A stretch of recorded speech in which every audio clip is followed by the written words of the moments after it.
I don't think I could survive just on iftar. It does get difficult. I do agree with Sabaudin. You're really tired. You don't zoned know what out. to do. Yeah, you just absolutely zone out. Why is it that after Ramadan's done, we all fall off? Every year we say, oh, we're going to be good, we're going to be good, we're going to be good. Not instantly, but very soon after the 30 days, everyone drops off. Today you had sushi. Weird, bro. I mean, who opens their fast with sushi, man? I mean, honestly. If you don't offer the Taraweeh prayer, then you should strive to offer the Tahajjud prayer as well. Our MOTs are being done this month, right? So, you know, whatever, whatever issues we have, they're being fixed. Welcome to Mic'd Up, the podcast brought to you by MKA, where we talk about life as a young British Muslim living here in the UK, some of the ups and downs, some of the struggles, and how we can maneuver through day-to-day living here in the UK. Are you falling asleep at your desk? Are you struggling to eat in the morning? Have you set 15 alarms to make sure you wake up at 4:30 in the morning? If you are, this episode's for you. Because this Ramadan, we're talking about Ramadan realities and how we're trying to maneuver and get through the realities of some of the struggles, some of the highs and some of the lows of Ramadan 2025. A common question we get asked is, what is the best thing to eat in the morning to keep you hydrated? We get everything from Solent from last night, the leftover chicken wings from the shop, or is it cornflakes and porridge? So can I ask you what you actually eat in the morning to make sure you're not falling asleep at the desk and to keep you going? My dietary habits have changed significantly over the last 10 years. It's almost been like a test and learn. I'm at a stage now where I'm old, married, 2 kids, couldn't care less. So now it's muesli, and that is it. Okay, good. Rusa, what's your menu in the morning? Yeah, same. It's been a learning curve as well. Because full chicken. We come from the typical Pakistani homes where it's always paratha and salan in the morning. But I just remember there was, I think it was a few years ago, where Hazur mentioned that there should be a struggle in fasting as well. And I think ever since that time, I've actually just lowered my intake in the morning. So now it's just simple cornflakes with a little bit of honey on top and just a glass of water, or it could be yogurt. So I think that element of, just having a little bit of, struggle in there, because it actually brings about the essence of the way that the Holy Prophet Sallallahu Alaihi Wasallam and his companions would fast as well. I mean, they didn't have much, they would just have dates or just very simple food. So that simplicity, that element of simplicity, that should also reflect as well. And we should also go back to those simpler times. You said, what if you miss Sehri in the morning? Can you still fast? Yes, you can fast. Okay. If you have the apt to do it. Of course, there are some times where you may not wake up in time, but the Islamic mannerism in which you fast is that if you have that intention, from the previous night, or even as soon as you get up, you make that intention that you want to fast, you can fast. But it shouldn't be that, or there's a 3 or 4 minutes and you start, as Atiq said, that you start shedding water down your throat. But when you have that intention, because that intention is solely made with God Almighty, so of course you can fast. So there's some instances where I've, in the past, filled a plate of food up and the time to end your eating comes. In that situation, should I finish what's on my plate, or do we stop there and then as soon as you hear the Azaan? So you have that leniency or that leeway until the end of the Azaan, but as we know that the Holy Prophet ﷺ has also mentioned that you should finish your food as well. So it's not that you have 7 stacks of parathe and rotis and you're like, oh, because there's this hadith, so I'm going to finish all of them. I mean, there should be some moderation at the end of the day. So we shouldn't take, the words of the Holy Prophet ﷺ shouldn't be twisted for our own interests. Yeah.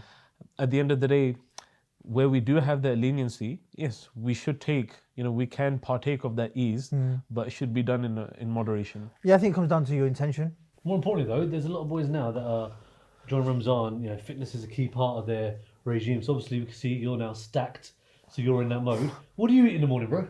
Yeah, so to be honest, I really struggle in the morning. Really? At 4:30 in the morning, I really struggle to eat. If I can have a few dates and a glass of milk, that's a win. Really? But I think in the beginning I struggle, but by the 2nd and 3rd week, I'm on the 7 paratha. No, I'm not on the 7 paratha scale, but I mean, I can eat a lot more towards the end of the month. But in the beginning, I really struggle. What I've actually realized is when you open your roza, you think you can eat 3 times as much as you can actually eat. And where I'd eat a whole plate of food, I might have half or a quarter and it actually makes you realize how much your body needs to stay full. And even though we go out in the evenings and we can have loads of food and we go to restaurants, when it comes to Ramadan, it's a reminder of how much food your body actually needs to survive. I think And that's that's the key been thing. Yeah, I think as I've got older and maturer, what I've realised is there was back in the days I'll just munch, man. I'm hungry, and I want it all. I want to fill myself up and whatnot. And you end up putting more weight on as well, and all the negatives that come with. But as I've got maturer, so to your point, I really don't need a lot of food. Yeah. You could genuinely, I think, I could open my fast with a date and a glass of milk, and I'd be fine. I'd be absolutely fine. Have you cut out coffee or you drink tea? Or I stopped drinking tea and coffee, I think 4 days before Ramadan. So Because- off it. Otherwise you get the headaches and stuff, don't you? So Okay, fine. for me it was like I need to get rid of it now. And now during Ramadan I don't drink it at all. And when do you start having your first cup of coffee or tea again? Eid. Really? Big celebration. Really? Cup of tea. I'm a simple guy. Okay, No, fine. No samosa, just a cup of tea. You know what I mean? Gold. Twining's gold. And then my other question was going to be, if you get hungry or thirsty during the day, Yeah. how do you curb that? Do you know what's interesting? Was it a mentality? Yeah, no, do you know what's interesting? This year, I don't think I've been hungry or thirsty. What I've realised is a lot of and I'm in the office now. So previous years, you know, I think when I was at Telegraph, like a couple of years ago, COVID and whatnot, and you know, there's a lot more flexibility. I'm now 3 days in the office, sometimes 4 days in the office, during Ramadan as well. I realised that a lot of it is actually down to boredom. When I'm sitting there, like just not when I'm bored, I go grab a cup of tea. Oh, right. I go eat something, and I've realised now that I'm far more productive now. I'm fasting. Oh, I'm really? not wasting my time walking around, going up and down to the canteen, trying to find something to eat because I'm bored or trying to distract myself. I literally am working non-stop from morning all the way till when I leave the office. Yeah. So that's been a big eye-opener. I generally think that a lot of my snacking, a lot of my going to the water cooler chats and all that, what they call it, is purely down to boredom. So have you found that you've been more productive in Ramadan, or because I know individuals who, when they keep rosé, they literally can't function. Like, I'm not joking. For them, it's like I can't get any work done. Yeah. My brain doesn't I've tick. heard that, yeah. I need water. I need food. And for them, they say we have got no productivity. Yeah. But for you, have you struggled with that ever? And how do you overcome that? And are you productive while you're fasting? There are certain individuals who do face, those issues of starving and feeling hungry, and a lot of the times people just go to sleep, right, just to be able to just finish the fast. Yeah. But I think again, it always diverts our attention back towards that spiritual element as well. That there's so many people in society that don't have the food that we do. Yeah. And sometimes then when you bring that into your mind, at least you have that sort of empathy for those individuals that you're experiencing what they experience. But I think, as Atiq was also saying, that in our office life, in our day-to-day work, because of that boredom, we start to, eat and munch on these different foods. And then sometimes obviously that also brings in the element of obesity, right? Because you're just munching all the time.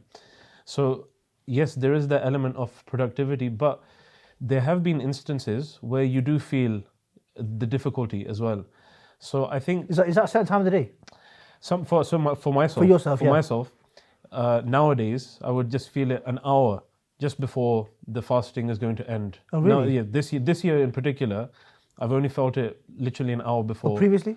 Previously, it's been when the fast was during the summer months. Yeah. So it's been maybe 3, 4, 5 hours before. That's a different That's tough, conversation. man. So it is tough, but then you have to somehow put it into your schedule of, okay, maybe you recite the Holy Quran during that time, maybe you listen to a podcast, if you were to say it, or you listen to something that can actually divert your attention as well, or even just remembering Allah the Almighty. There's different ways. People do have that difficulty. No doubt there is difficulty in this, but that's why the Holy Prophet especially mentioned that fasting in the summer months is a form of jihad.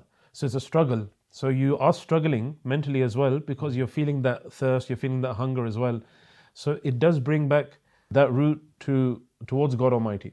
That yes, everything, what you're doing, you're fasting, you're remaining hungry, you're remaining thirsty, is all for the sake of God Almighty. So again, where you have left your food, you should also try to bring in some good elements or good habits as well. As Muslims, we've been taught, we can recite the Holy Quran, we can pray to God Almighty, we can supplicate to Him. There's all these different elements that we can include during the holy month of Ramadan. It's not just okay, we've left our food and we've left our water, and it's a big, huge struggle. That is part of Ramadan. But the main part of it, as the Holy Prophet again has taught us, that it's to strive for the sake of God Almighty, because God Almighty has said that fasting is done for my sake and I am the reward for fasting. Completely. So that it all comes back to that root as well. So we've got someone sat behind the camera, and it's a segment where we're going to be asked our opinion on a certain question or a topic. So the first question is, Suhoor is overrated. You can survive on just iftar. I don't think I could survive just on iftar. I think actually the whole point of having suhoor is to wake up and understand the struggle. It's the opportunity to pray and spend more time in prayer and worship. So I think suhoor is a quintessential part of Ramadan. It's really important. I think the one thing we overlook, and so I recently did a presentation where I was talking about addictions to pornography and drugs. And when I was doing the research for it, one of the interesting things that popped out to me was the nafs and training our nafs. And I never ever thought about this. I never really kind of, do you know what I mean? But we are given, as Ahmadi Muslims, we are given opportunities through life to train our nafs on a regular basis. And to your point earlier, Ramzan is the number one training platform for us. So that statement about, oh, it's overrated, actually, suhoor is training. Waking up in the morning, it's not even about the food, it's not about anything, it's about waking up in the morning, it's about praying, it's about reading the Holy Quran, it's about going to the mosque, it's about being in that environment, it's about when you're knackered and you're shattered and you're thinking, do you know what, I've set my 4 alarms, I've just snoozed my 5th one, can I get up? If you can do that, and you can do that consistently for 30 days, they say on average 30 days to build a habit. Yeah, right? completely. That is the greatest bit of training. And then you're set up for Fajr after done. that. You're set for life. So, I think that statement is, it's probably looking at it from the wrong perspective. It's okay to skip Taraweeh if you're tired. It's not fun. Yes, they're not wrong. They're not wrong. It's not compulsory, but Yeah, it's absolutely right. It's not compulsory, but it is a way for us to listen to the Holy Quran. But the priority then should be that if you don't offer the Taraweeh prayer, then you should strive to offer the Tahajjud prayer as well. And the whole purpose of the month of Ramadan is about worshipping God Almighty. So if you have the opportunity to worship Him in various different ways, why not take advantage of that? But they're absolutely right. It's not obligatory. So 3 years ago, I made a kind of internal kind of focus that, and this is when the rosary were long, right? And Taraweeh was late. summer. Yeah, summertime, but maybe 3-4 years ago, that I would after Iftar go home because I want to wake up for Tahajjud. Okay. I wanted to make sure that for 30 days I read Tahajjud, man. Did you? I got to I probably missed out about maybe 4 or 5, but I got predominantly majority of them there because I wanted to get to a point where I then was continuing reading Tahajjud afterwards. Can I ask you a question?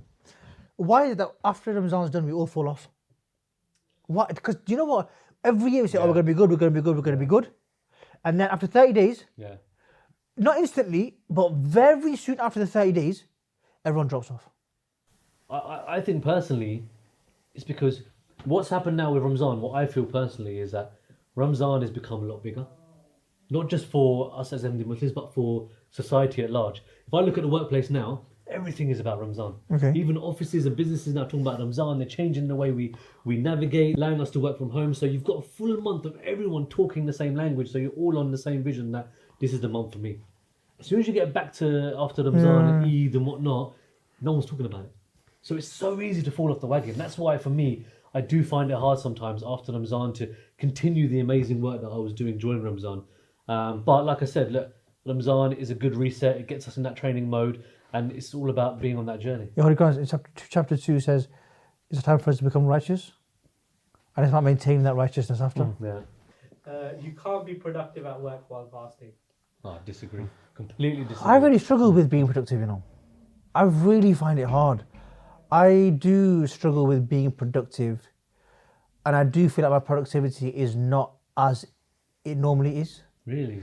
Yeah, and then I fill my time with reading the Holy Quran and other stuff and Nafil and whatever. But I really feel it during Ramadan. I don't know about you. You're obviously working MTA, right? So ultimately everyone around you is in the same things. How's it for you? How do you find it?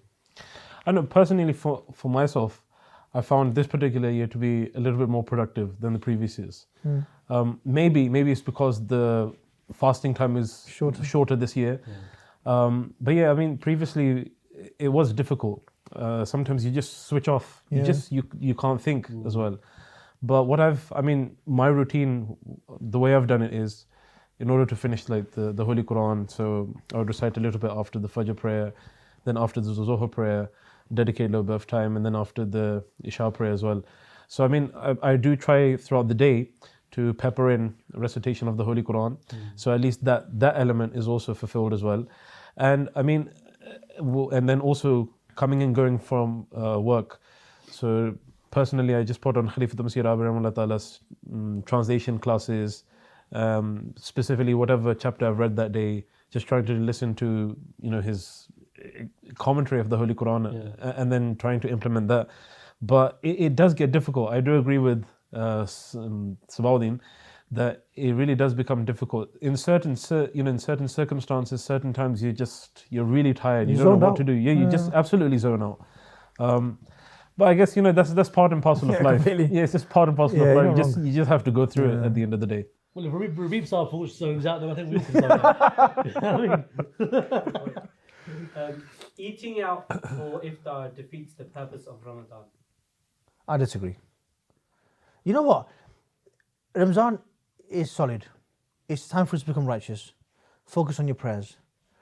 But that doesn't mean, I'm not saying go out and have a 7-course meal.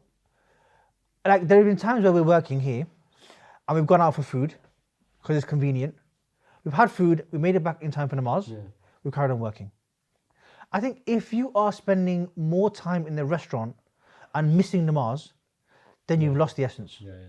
I don't think eating out is wrong. I think it's how you conduct yourself. So I disagree with that statement. Depends what you eat. Today you had sushi. Weird, bro. I mean, who opens their fast with sushi, man? I mean, honestly, it's so Western, it's ridiculous. Over to you. What's the religious stance on this before I make my statement? What does religion say about this?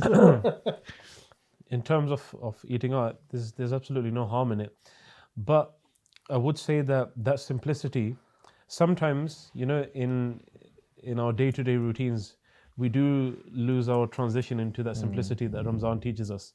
So that element should be kept there. Of course, it's not haram to go and sit out and enjoy a meal with your friends or your family, but it shouldn't deviate you from the whole purpose of Ramadan, which is worshipping Allah the Almighty, reciting the Holy Quran. I mean, just recently, Hazur gave that really beautiful example where Hazur mentioned that the iftar parties, which have become a trend, and it's just day in and day out, people, the women of the house or the whole families, they're just preparing iftaris from morning till evening.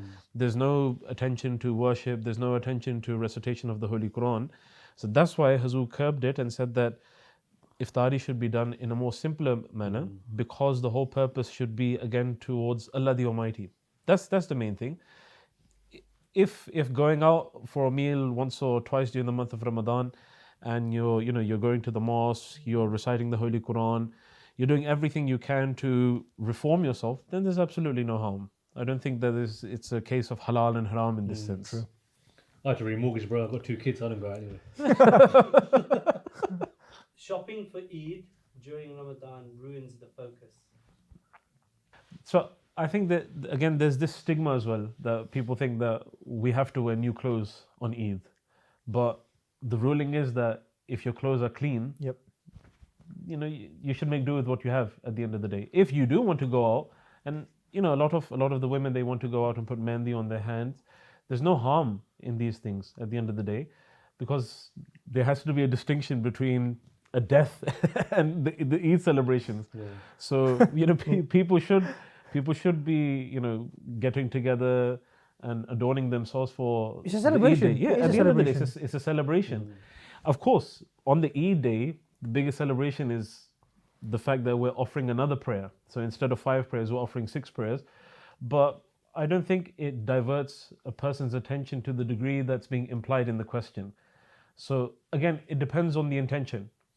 If you're just solely going out and spending your time making merry, and your 2, 3, 4 hours, you're just trying to find clothes and namaz, the time for namaz is gone and you're not able to recite the Holy Quran, then of course there has to be some sort of moderation in these things. But at the end of the day, to go out and get new clothes if you want to, there's no harm in that.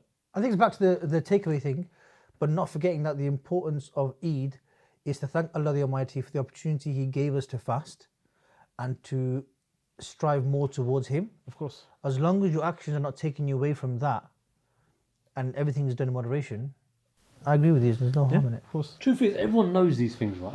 Let's be honest, right? Everyone who's in their right mind understands this stuff and knows this stuff. They know about the essence. They know about why we do Ramadan and why we do it. But to your point earlier, right, and to what beloved Hazur said as well about the iftari part, why do people still do it?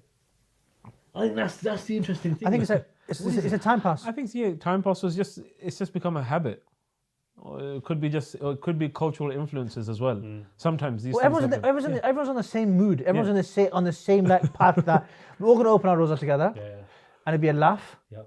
There's nothing wrong with that. And again, it comes back to just molding it so it's appropriate, and making sure you're not spending all your time making a biryani, and you're actually spending the time to worship Allah the Almighty, and become more righteous, as the Holy Quran says. Instead of make plow, man, it's quicker.